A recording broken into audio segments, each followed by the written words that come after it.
Shalom, kembali lagi bersama Tanya Alkitab.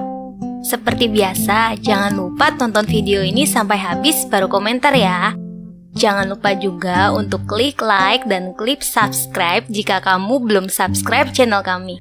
Ayo jadi bagian dari kegerakan pemberitaan Injil melalui channel ini agar lebih banyak lagi orang yang tahu akan kebenaran Kristus. Doa adalah nafas orang percaya. Pernyataan ini seringkali kita dengar dan tidak asing lagi di telinga kita sebagai orang yang percaya kepada Tuhan Yesus. Pernyataan ini bisa dikatakan cukup tepat. Doa adalah nafas rohani setiap orang percaya. Manusia yang tidak bernafas bisa dikatakan tidak hidup. Begitu juga dengan orang Kristen yang tidak berdoa, bisa dikatakan mati secara rohani. Namun sangat disayangkan, banyak orang Kristen yang tidak mengerti bagaimana caranya berdoa dan bagaimana meresponi setiap jawaban Tuhan. Tidak heran banyak yang bertanya, mengapa doa saya tidak dijawab? Pada kesempatan kali ini, kami akan mencoba membahas seluk-beluk mengenai doa. Sesuai judul, kami yakin doa kamu pasti 100% dijawab jika kamu benar-benar mengerti tentang doa. Jadi sekali lagi, tonton video ini sampai habis ya. Pertama-tama, kita harus tahu dahulu doa siapa yang berkuasa. Banyak yang berkata kalau doa orang yang sedang menderita biasanya didengar Tuhan. Atau doa yang baik biasanya didengar Tuhan. Bahkan ada juga yang beranggapan bahwa doa pendeta adalah doa yang lebih berkuasa dan lebih didengar Tuhan. Apakah benar demikian? Langsung saja kita cek kebenarannya melalui dua ayat ini. Amsal 15 ayat 29. Tuhan itu jauh daripada orang fasik, tetapi doa orang benar didengarnya. Yakobus 5 ayat 16b. Doa orang yang benar bila dengan yakin didoakan sangat besar kuasanya. Dari dua ayat di atas kita bisa tahu bahwa doa yang berkuasa adalah doa orang benar. Memang karena dosa tidak ada orang yang benar di dunia ini. Tetapi karena darah Yesus Kristus, kita telah dibenarkan dan ditebus menjadi umat pilihan Allah. Jadi, doa setiap orang yang percaya kepada Yesus sebagai Tuhan dan Juru Selamat secara pribadi sangat besar kuasanya. Untuk yang masih tidak yakin, kita lihat salah satu contoh kuasa doa yang ada di dalam Alkitab. Kisah Para Rasul 16 ayat 25-26. Tetapi kira-kira tengah malam, Paulus dan Silas berdoa dan menyanyikan pujian-pujian kepada Allah, dan orang-orang hukuman lain mendengarkan mereka. Akan tetapi terjadilah gempa bumi yang hebat, sehingga sendi-sendi penjara itu goyah, dan seketika itu juga terbukalah semua pintu dan terlepaslah belenggu mereka semua. Paulus dan Silas berdoa dan menyanyikan pujian-pujian kepada Allah pada waktu mereka ada di dalam penjara. Dan apa yang terjadi? Semua belenggu yang mengikat mereka lepas dan pintu penjara terbuka. Luar biasa kan kuasa doa? Tapi kan Tuhan sudah tahu apa yang mau kita doakan. Kenapa harus tetap berdoa? Matius 6 ayat 8. Jadi janganlah kamu seperti mereka, karena Bapamu mengetahui apa yang kamu perlukan sebelum kamu minta kepadanya. Walaupun Tuhan sudah tahu apa yang akan kita doakan, dan Tuhan sudah tahu apa yang ada di dalam isi hati kita, kita harus tetap berdoa. Tuhan mau mendengar suara kita. Tuhan mau kita dekat dengan Dia.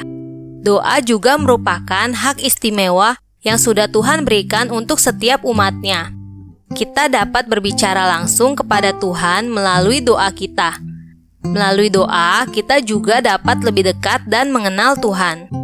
Lukas 22 ayat 40. Setelah tiba di tempat itu, ia berkata kepada mereka, "Berdoalah supaya kamu jangan jatuh ke dalam pencobaan." Tuhan Yesus juga memerintahkan kita untuk berdoa agar kita tidak jatuh dalam pencobaan. Dalam setiap masalah kita, Tuhan Yesus mau kita datang kepadanya. Tuhan mau kita berdoa dan menyampaikan setiap masalah kita pertama-tama kepadanya. Dengan demikian, kita bisa lebih kuat dan tidak jatuh di dalam pencobaan yang kita alami. Nah, ini nih yang mungkin jadi pertanyaan setiap kita. doa seperti apa dan yang bagaimana yang dijawab Tuhan? Matius 21 ayat 22. Dan apa saja yang kamu minta dalam doa, dengan penuh kepercayaan, kamu akan menerimanya. Markus 11 ayat 24. Karena itu, aku berkata kepadamu, apa saja yang kamu minta dan doakan, percayalah bahwa kamu telah menerimanya, maka hal itu akan diberikan kepadamu. Banyak orang yang memakai dua ayat ini untuk membenarkan apapun doa mereka. Mereka merasa bahwa mereka sudah berdoa dengan penuh kepercayaan dan di dalam nama Tuhan Yesus. Namun, tidak sedikit yang akhirnya mengeluh karena doanya ternyata tidak dijawab oleh Tuhan. Kenapa hal ini bisa terjadi? Ini karena satu ayat ini tidak dihubungkan dengan ayat lainnya, atau bisa dibilang asal comot ayat tanpa terlebih dahulu mengetahui arti yang sebenarnya. Tanpa berpanjang lebar, ayo kita lihat doa yang seperti apa yang dijawab Tuhan. Yohanes 15 ayat 7. Jikalau kamu tinggal di dalam aku, dan firman-Ku tinggal di dalam kamu, mintalah apa saja yang kamu kehendaki, dan kamu akan menerimanya. Yang pertama adalah, kita harus terlebih dahulu tinggal di dalam Tuhan Yesus, dan firman Tuhan Yesus juga tinggal di dalam kita. Apa artinya ini? Artinya adalah kita mengetahui apa kehendak Tuhan. Doa yang dijawab Tuhan adalah doa yang sesuai kehendak Tuhan. Bagaimana cara mengetahui kehendak Tuhan? Cara yang paling mudah adalah dengan membaca Alkitab sehingga firman Tuhan Yesus bisa ada di dalam kita. Jadi dalam doa kita harus selalu katakan, jadilah kehendak-Mu. Jadi walaupun kita ingin doa kita dijawab, kita tetap berserah kehendak Tuhan yang jadi. Berserah ini bukan pasrah ya. Berserah adalah melakukan yang terbaik yang kita bisa dan menyerahkan dalam tanda kutip sisanya kepada Tuhan.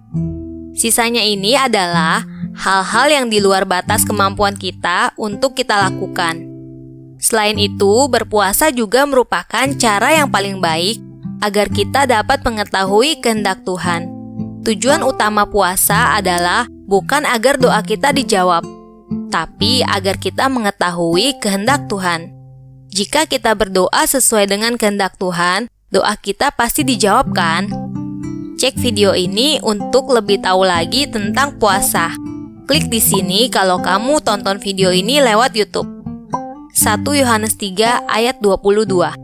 Dan apa saja yang kita minta, kita memperolehnya daripadanya, karena kita menuruti segala perintahnya dan berbuat apa yang berkenan kepadanya. 1 Yohanes 3 ayat 23. Dan inilah perintahnya itu, supaya kita percaya akan nama Yesus Kristus anaknya, dan supaya kita saling mengasihi sesuai dengan perintah yang diberikan Kristus kepada kita. Dari ayat ini juga kita dapat tahu bahwa kita memperoleh sesuatu karena kita menuruti segala perintahnya dan berbuat apa yang berkenan kepadanya. Apa sih sebenarnya perintahnya itu? Perintah yang paling jelas adalah supaya kita percaya kepada nama Yesus dan saling mengasihi. Jadi, kita jangan terus menuntut. Kita lakukan apa bagian kita. Kita lakukan yang terbaik yang kita bisa dan melakukan segala perintahnya. Bagian Tuhan adalah menjawab doa kita. Ada Allah Bapa, Allah Anak, dan Allah Roh Kudus. Saya harus berdoa ke siapa? Sebelumnya, cek video kita yang ini dulu deh tentang Allah Tritunggal. Klik di sini kalau kamu tonton video ini lewat YouTube. Singkat saja ya, berdoa kepada Bapa dalam nama Tuhan Yesus dengan tuntunan Roh Kudus. Lalu, kenapa doa saya tidak dijawab Tuhan? Yakobus 4 ayat 3. Atau kamu berdoa juga, tetapi kamu tidak menerima apa-apa, karena kamu salah berdoa. Sebab yang kamu minta itu hendak kamu habiskan untuk memuaskan hawa nafsumu. Berlawanan dengan pembahasan sebelumnya, kita juga harus tahu apa yang salah dengan doa kita kalau doa kita tidak dijawab oleh Tuhan. Alasan paling utama adalah karena kita salah berdoa, yaitu kita berdoa yang tidak sesuai dengan kehendak Tuhan. doa yang tidak sesuai kehendak Tuhan sangat jelas, yaitu doa yang hanya ingin memuaskan nafsu kita. Misalnya, berdoa meminta smartphone baru, walaupun sebenarnya kita tidak membutuhkannya. Jelas ini hanyalah nafsu semata. Markus 11 ayat 25. Dan jika kamu berdiri untuk berdoa, ampunilah dahulu sekiranya ada barang sesuatu dalam hatimu terhadap seorang, supaya juga Bapamu yang di sorga mengampuni kesalahan-kesalahanmu. Nah, ini bisa jadi salah satu penghambat kenapa doa kita belum dijawab Tuhan. Kita harus terlebih dahulu membereskan dosa kita sebelum kita berdoa kepada Tuhan. Dan dosa kita tidak bisa dibereskan kalau kita belum dapat mengampuni orang lain. Jadi, pada saat kita berdoa, kita tidak boleh masih menyimpan dendam atau kepahitan kepada orang lain. Untuk pembahasan bagaimana caranya mengampuni, akan kami bahas dalam video selanjutnya. Kalau sudah ada, akan muncul di sini. Matius 6 ayat 7. Lagi pula dalam doamu itu, janganlah kamu bertele-tele seperti kebiasaan orang yang tidak mengenal Allah. Mereka menyangka bahwa karena banyaknya kata-kata, doanya akan dikabulkan. Ada satu hal lagi yang penting. Kita tidak perlu merangkai terlebih dahulu kata-kata dan berpuisi ketika kita berdoa. Ya, memang Daud melakukannya. Daud menyampaikan doa yang indah bagaikan puisi. Namun yang perlu diperhatikan adalah hati Daud juga memang sungguh-sungguh. Jika kita tidak bisa mengucapkan doa yang indah seperti Daud, itu sama sekali tidak masalah. Karena apa yang Tuhan lihat adalah hati kita, bukan sekedar kata-kata kita. Namun kita semua bisa berdoa. Kita cukup menyampaikan isi hati kita saja kok. Lalu bagaimana kalau Tuhan belum jawab doa saya? Walaupun saya yakin doa saya sudah sesuai kehendak Tuhan. Bagaimana juga kalau saya belum tahu kehendak Tuhan seperti apa? Lukas 18 ayat 1. Yesus mengatakan suatu perumpamaan kepada mereka untuk menegaskan bahwa mereka harus selalu berdoa dengan tidak jemu-jemu. Ya, Tuhan Yesus mengajarkan kita untuk terus berdoa dengan tidak jemu-jemu. Kita harus terus senantiasa berdoa. Jika doa kita masih belum ada jawaban, walaupun kita tahu doa itu sesuai dengan kehendak Tuhan, kita harus terus senantiasa berdoa kepada Tuhan. Tetapi biasanya kita belum tahu apakah doa kita sudah sesuai dengan kehendaknya atau belum. Oleh karena itu, sekali lagi, kita juga harus tetap senantiasa berdoa dan berkata, "Jadilah kehendak-Mu."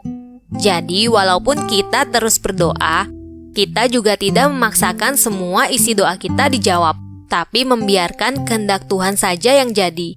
Baik itu memang sama dengan doa kita atau tidak. Matius 6 ayat 10b. Jadilah kehendak-Mu di bumi seperti di sorga. Kesimpulannya, doa yang pasti dijawab Tuhan adalah doa yang sesuai dengan kehendak Tuhan. Bagaimana agar kita tahu kehendak Tuhan? Jawabannya adalah baca Alkitab.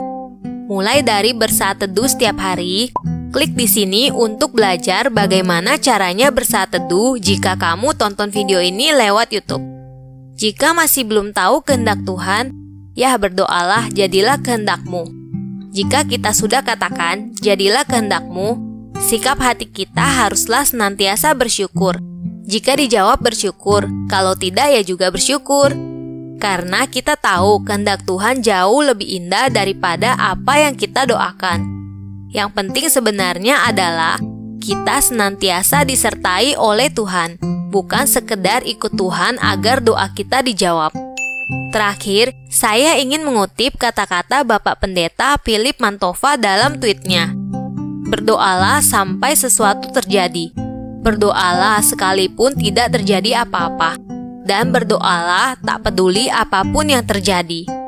Jadi tunggu apa lagi? Ayo kita jadikan doa sebagai suatu gaya hidup.